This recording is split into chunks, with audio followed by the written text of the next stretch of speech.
Reporting for Newsreel, I'm Dr. Anthony Harper here at the White House with a spokesperson for the Save Vilna Cemetery in Vilnius, Lithuania.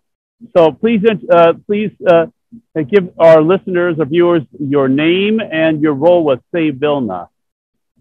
Well, my name is Grant de Graf, and depending on which side of the continent you come from, it depends how you pronounce it, but I pronounce it the way it is. And I am the Special Officer for combating anti-Semitism for the Save Vilna Coalition. And as you know, Dr. Harper, we've been working very aggressively for the last 5 years to actually protect the Anti-Semitism Cemetery, which is based in Vilnius, a 500-year-old cemetery, was more than that.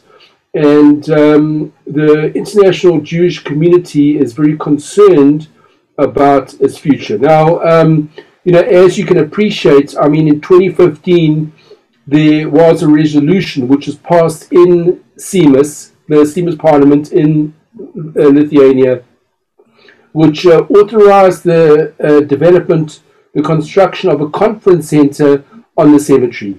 And that violated Jewish law. And as a consequence of that resolution, the international Jewish community came to the fore to combat that effort, that initiative to develop the conference center. Well, fortunately, I've only been involved in that effort for the last 2 years, but there have been, most of the people involved have been involved for a lot longer. And fortunately, very recently, a decision was made by the Lithuanian government to abandon that initiative, which obviously is welcomed by the international community and certainly even leaders in the non-Jewish world across the globe, because many of the leaders of the, we're talking about global countries that play a significant role in policy making. They protested the fact that this was a violation of human rights. In fact, we even had, Professor Erwin Kotler and Professor Dershowitz, who spoke out against it. And fortunately, I must say, to the Lithuanian government's credit, they came out and they abandoned that effort. Now, obviously what we are very concerned about is the restoration process. The Lithuanian government have unofficially called for proposals to be put forward so that they can, I suppose, look at the different options and assess them. And very recently, we've put forward the Save Vilna proposal, and really it's not a hard and fast type of proposal. It's really a proposal which we're putting on the table to invite everyone else who has an interest in the cemetery to come forward and put their proposal forward. Obviously, there are prerequisites that are required in terms of it being a proposal which has any validity, and that is, of course, it has to be within the framework of the Jewish halakha. And that's one of the things. Currently the CER, the Conference of European Rabbis, is the leading authority on all rabbinical matters in Europe. But we're obviously we're not opposed to the appointment of another authority, providing that it's done under the auspices of the CER, which is the ruling authority for Europe, in fact, and which managed close to, I think it's 800, about 800 rabbis across the continent. So we're very we're cautiously optimistic about the result that could come out of this, and we were hoping, obviously, that there is going to be restoration, which will be positive for Lithuania and for tourism, heritage tourism, which is a fundamental part of the whole proposal, and obviously and then it does comply with the Jewish halakha, the Jewish law, which is paramount to this whole initiative being successful. Yeah, and there's a website that you have for people to learn more information, and that website is? That's savevilna.org. Yeah. So that's got all the information on it. Yeah. Oh, I was really concerned about the issue of the status of the cemetery. There's a long history about the cemetery. Of course, people can learn at that website. But so I'm glad you pointed out that this CER, the Conference of European Rabbis, you consider a legitimate group of rabbis, along with the chief rabbi of Israel.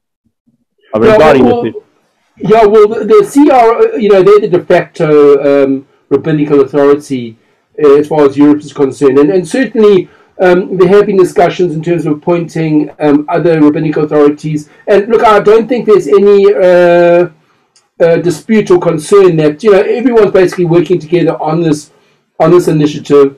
We have the chief rabbi of Israel, and there are there's the rabbinical authority in Bnei Brak, which is a highly respected rabbinical authority, I may add, and everyone is working towards obviously trying to optimize the restoration process, and we obviously want to pull everyone in.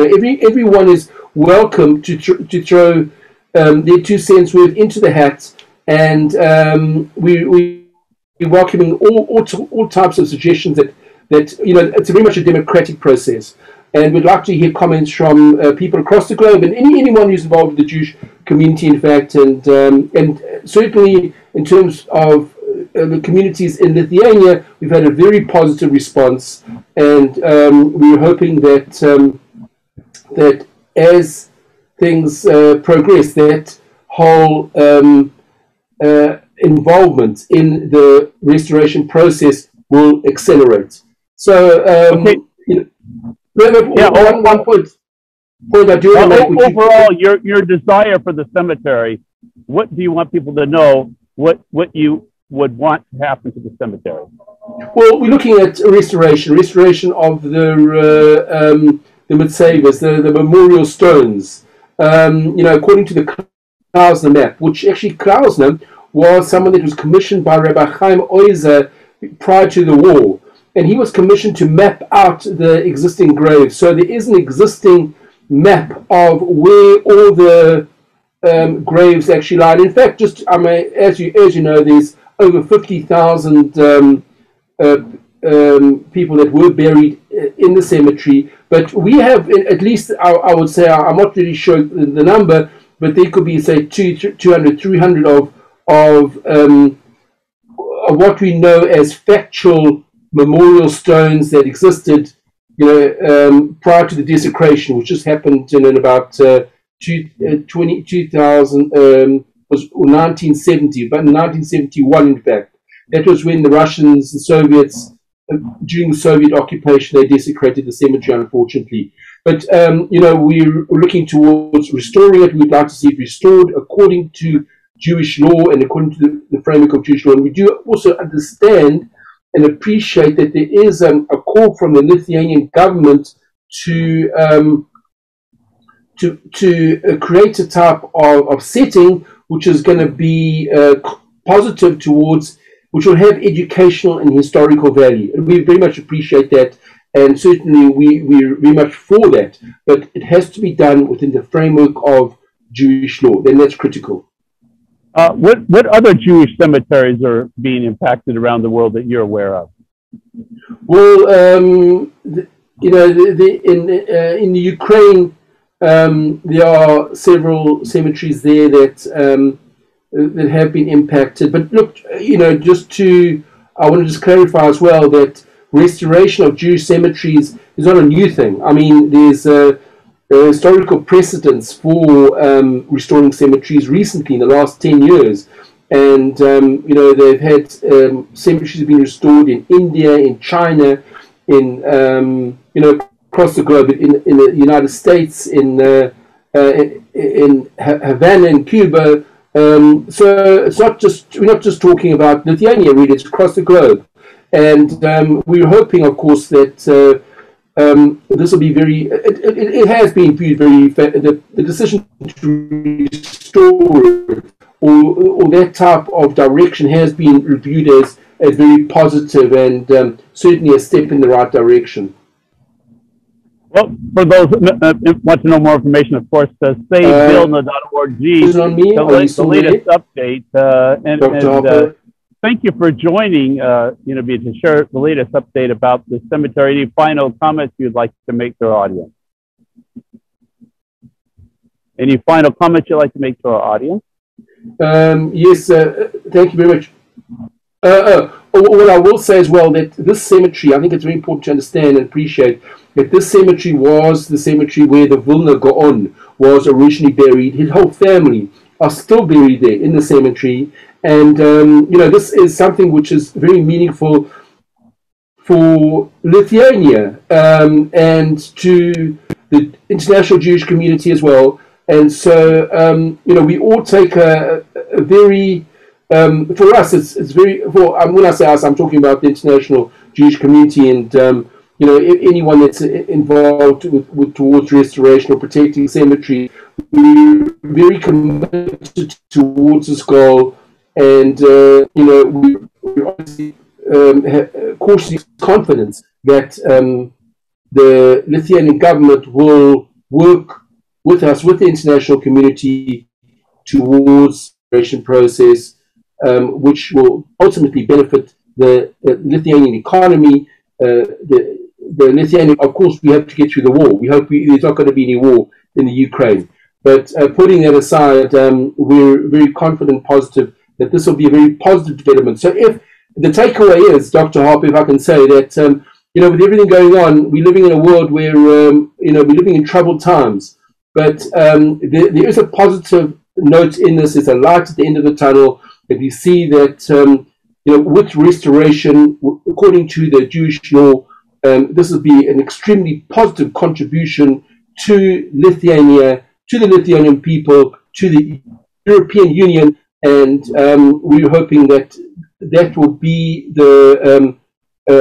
be a step towards bigger things, better things, which will all set us up in a very positive framework. Okay, it's a blessing to have this update from you.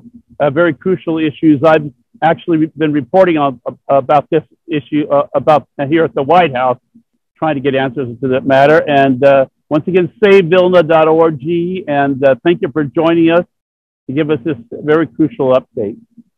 And as far as what people can do in joining your project, Save Vilna, is there a petition to sign? How can people get involved? We are running a few campaigns in terms of supporting the restoration process. So I would very much encourage your listeners, Dr. Harper, to visit our website on a regular basis. It's savevilna.org, and they can see updates, and any participation involvement from them would be greatly appreciated. Great to have you join me. Thank you for the update.